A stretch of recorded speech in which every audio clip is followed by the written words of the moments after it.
nimfa.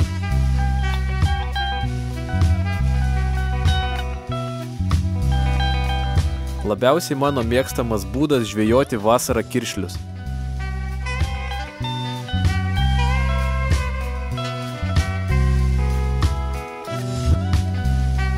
Muselė imituoja įvairias vabzdžių lervas gyvenančias vandenyje.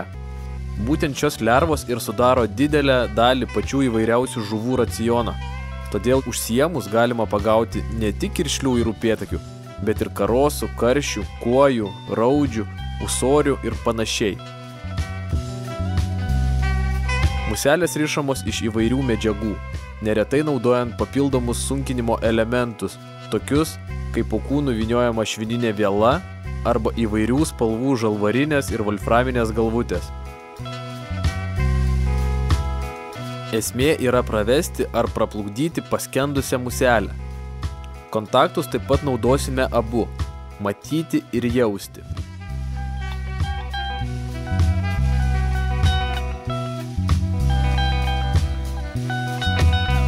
Žvejyba prieš srovę praktiškai tokia pat kaip ir šlapia musele. Užmetęs plukdau su srove.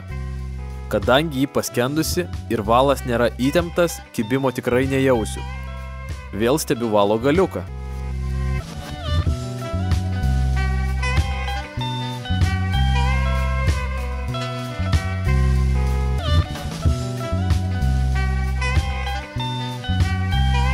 Kai tik jisai staiga sustoja ir panyra, arba net timteli prieš srovę, žinoma kertu. Skiriasi šis būdas nuo žvejybos šlapia musele tik tuom, kad imituojame vabzdžių lervas ir jomis žvejojame arčiau dugno.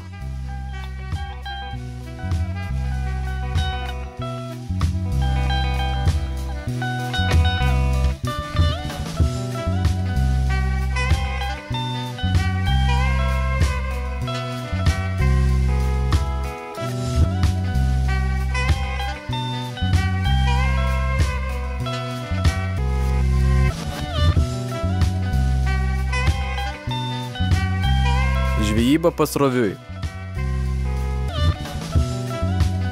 Vėl viskas praktiškai taip pat, kaip ir gaudant šlapia muselę.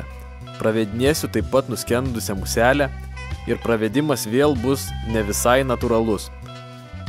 Užmetęs skersai srovės laikau valą įtemptą. Srovė pradeda jį tiesinti ir nešti kranto link. Muselė neplaukia kartu su srove, o stovi joje ir juda į šoną. Kai valas išsitiesia, taip pat galima netgi traukti nimfą prieš srovę, taip suteikiant jai daugiau judesio ir gyvybės. Kadangi sistema visą laiką įsitempusi, kibimą žinoma jausiu, bet jo nematysiu.